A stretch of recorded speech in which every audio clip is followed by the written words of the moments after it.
Hello, my name is Sarah, and I'm 58 years old. I want to share a story about my daughter-in-law, who really dislikes me.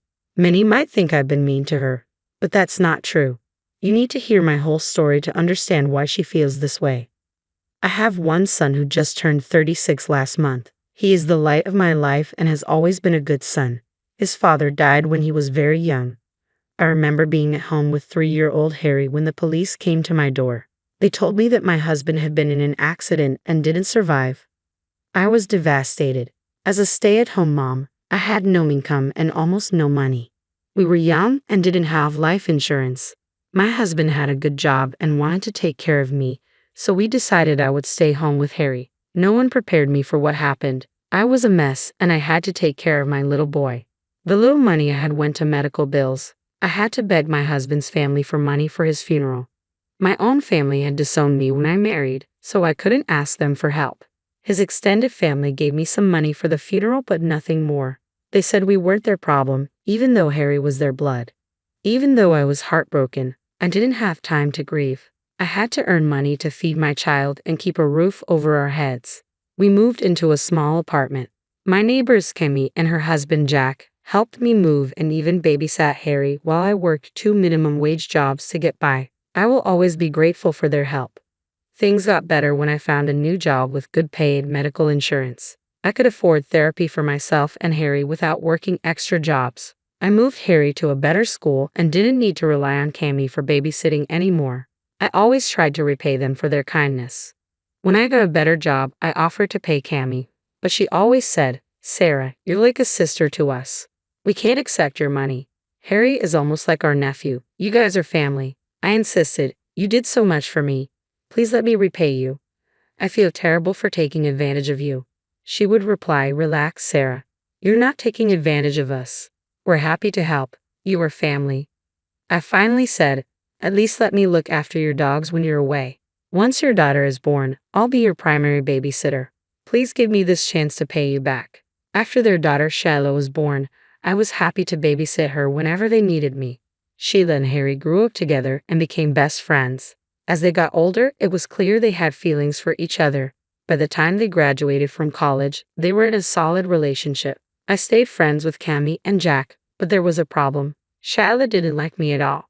I don't know why, but she was often mean to me. Shilah complained about my house rules, saying I was too controlling with Harry. I just had basic rules like not wasting food and cleaning up after yourself. She also didn't like how much I donated to women's shelters. Sheila thought I should spend that money on fancy gifts for Harry instead. She believed people should live luxuriously and looked down on those who didn't. Shilah once said, "You can barely feed yourself and Harry. Why do you bother donating money? You could have bought Harry a new phone. Even my gadgets are better than his. It's a shame he has to settle for cheap things." I replied, "Harry already has a good phone. I donate because I know how hard it can be for women in crisis. It's just a small amount, but it makes a big difference to the shelter. They need it more than we do." I did spend money on Harry when I could, but sometimes he had to make sacrifices. He never complained because he understood not everyone has it easy. I taught him to appreciate what we have. Kimmy and Jack tried to change Shilah's behavior, but it didn't work. She kept criticizing my parenting and financial situation whenever she visited. It hurt, but I didn't want to cause trouble between her and Harry. Shilah would say mean things when Harry wasn't around. Harry proposed to Shilah right after college. He had a good job, so money wasn't an issue for him. I was happy for him but unsure if Shilah was the right one. She said yes, and they started planning the wedding. Sheila kept shaming me for not contributing money. I had a decent job, but my savings weren't enough for a big wedding. Kimmy and Jack were helping pay for the wedding, and Shilah kept comparing us. She said, "Wouldn't it be nice if both our parents contributed? Harry can pay for it, but he's already spending so much. Thank God my parents are helping. We have to settle for a backyard wedding if it depended on you." I replied, "I'm sorry, Shilah. I tried to save up, but I can't afford it. Maybe we can negotiate for a smaller cake." She snapped back, "Let it be Ava. I don't want my wedding to be a joke. My friends already say Harry is unlucky to have a poor mother like you. Save that money for retirement. Harry has a new family now." I suggested a smaller cake won't be a big problem. Many people do it to save money. I know Harry can pay for a big cake, but it would save money if I covered a smaller one. Shilah retorted, "My friends and I have class, Ava. I can't have a cheap wedding. Harry promised me the wedding of my dreams. I'm not changing it because you can't pay. At least Harry knows how to keep his standards high. No matter what I suggested, Shyla was unimpressed. She expected me to pay for a third of her luxury wedding. I didn't think spending so much on a wedding was wise, given my financial troubles. To help, I sold my old engagement ring and gave the money to Harry. Harry, this is your wedding gift. I want you to use it as a down payment for the house you're looking at. I know it's not much, but it's all I can give. Mom, you don't have to. I feel guilty about accepting it. Please, Harry, I want you to have this. Nothing would make me happier than knowing you used this money for your dream house. Harry accepted the gift and bought the house. Shyla, who was jobless, decided to be a stay-at-home wife since Harry made enough money for both of them. It was her dream come true. However, Harry kept the house in his name, and Shyla didn't know I contributed to the down payment. She often boasted to her friends about how wonderful Harry was, but her happiness didn't last long. I had a bad accident on my way home from work and needed a long recovery. Harry covered my extra hospital bills and insisted I leave my job. I didn't want to depend on him, but I had no choice. Harry then asked me to move into his home so he could take better care of me. Harry, I don't want to be a burden. You have enough on your mind with the wedding. Shyla might have a hard time adjusting to me being there. I don't want to intrude. Mom, the house is big enough for all of us. I'm sure Shyla will understand. Kami and Jack also stay with us from time to time. You are no different. You've sacrificed so much for me. Now, it's my turn to look after you. But you need to discuss this with Shyla. I won't live with you if she refuses. I can understand if she doesn't want to take care of me. I'll talk to her. She won't have to look after you. I'll hire a good caregiver so you can rest easy. Harry pleaded with me, and eventually I agreed to stay with them. Ava told me she was happy I was coming to stay, but when Harry wasn't around, she showed her true feelings. She was furious and told me she would kick me out after a few days, just trying to save face in front of my son. One evening, while Harry was working late, Shyla invited her friends over for a party. They were loud, and I could hear them from my bedroom. Shyla made sure they were within earshot and said things like, "I'm glad you guys like the house. It's exactly what I dreamed of. Harry is paying for the wedding and the house. If only his horrible mother had planned better for him." Her friend responded, "It's sad Harry had such a bad parent. His mom is practically a peasant. I don't know why Harry thinks so highly of her. She's so poor she couldn't even help with the wedding." She suggested a smaller cake as if her peasant money would even get a Costco cake. "Why is she living with you? Doesn't she have her own life?" Shyla replied, "She quit her job to live on Harry's money. She keeps mentioning how the accident damaged her body, and now Harry is paying for her expenses. Imagine that. But it's only for a short time. Once the wedding is over, I'll make up some lies and kick her out. I have the perfect plan." Hearing this was like a stab in the chest. Sheila had not only destroyed my dignity but also made me the butt of her jokes. I was silently sobbing in my room when I decided my son needed to know the truth. I recorded their conversation since they were so loud. When Harry got home from work, Shyla was back to her sweet self, trying to impress him. After dinner, I called Harry to my room and showed him the recording. He was furious. He immediately called Shyla over and played the recording. "Shyla, what the hell is this? You need to apologize to my mother. I can't believe your audacity. How can you be such a vile person? Ava, listen to me, please. I didn't mean it." "Don't worry, Shyla. You don't have to apologize." "Harry, I just showed you the recording so she can't say I'm lying about her behavior. I will be moving out next month for my peace of mind. I just want to be alone for some time," I told Harry. He was furious but told me to take the time I needed. Later that night, Harry called over Kami and Jack. He showed them the recording in front of Shyla, me, and them. He made Shyla confess to everything. Kami and Jack were appalled and embarrassed. The conversation went like this. "Shyla, what is this I'm hearing? Is this how we raised you?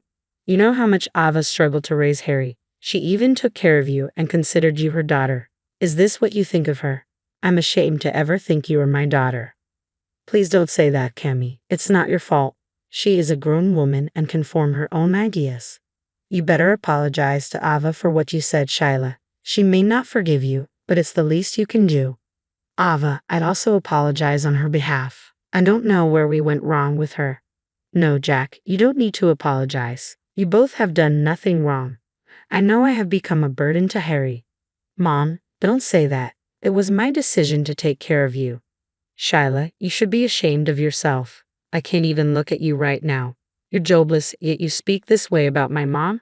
I'm so sorry, Harry. I was being stupid. I didn't mean those things. Ava, please forgive me. This will never happen again.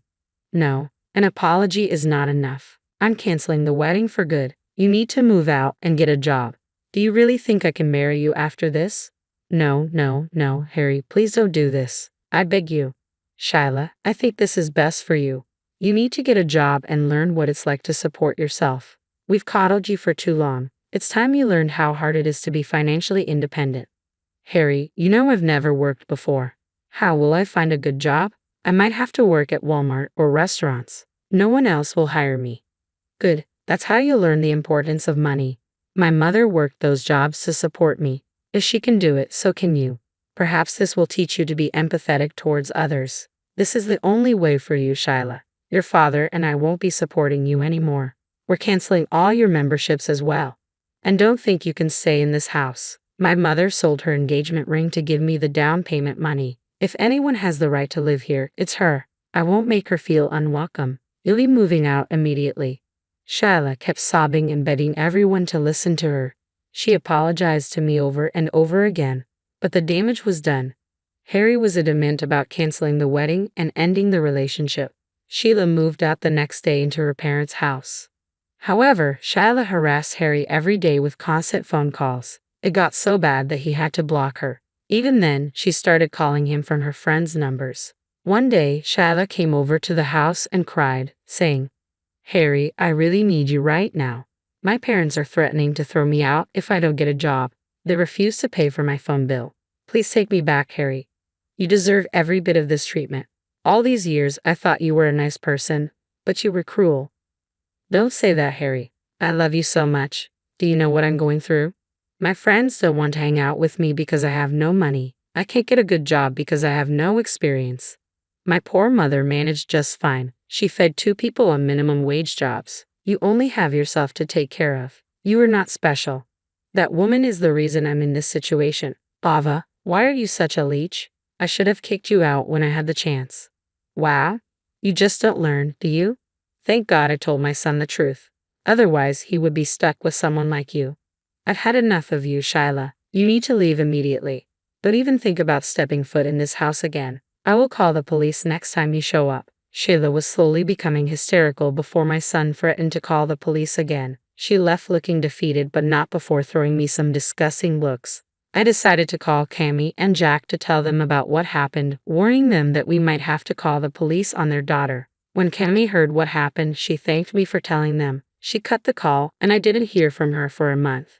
Harry was extremely heartbroken and spent his time either in the office or taking care of me. He also said that he was glad he saw Shyla's true face before marrying her. A month later, I finally heard back from Cammy. I hadn't contacted her because I thought she was mad at me.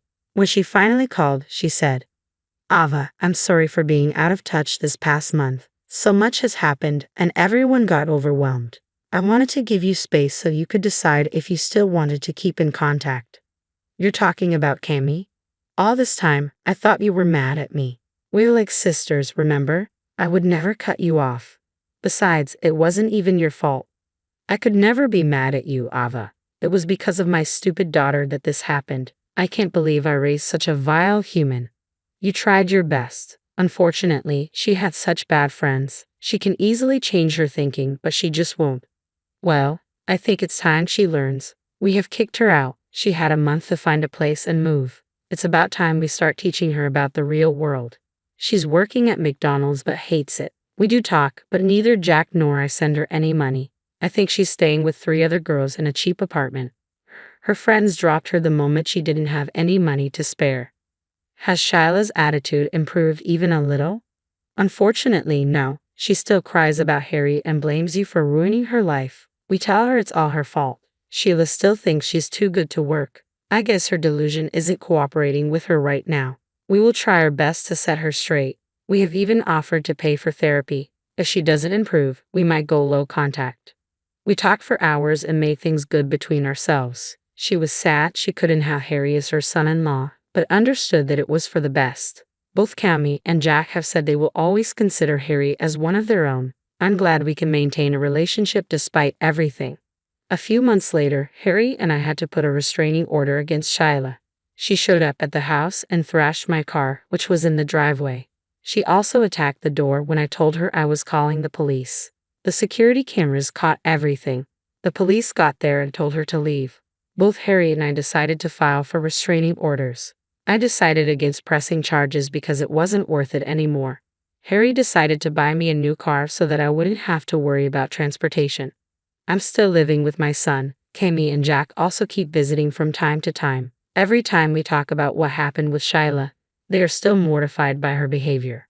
They rarely contact her or answer her calls anymore. Sometimes I feel bad for them. They were good parents and deserved more. All in all, I'm glad it was a tough lesson for Shyla. I also realize how much my son loves me. Harry is currently dating a woman who I think is just perfect for him. It's still early to tell, but I hope she becomes my daughter-in-law.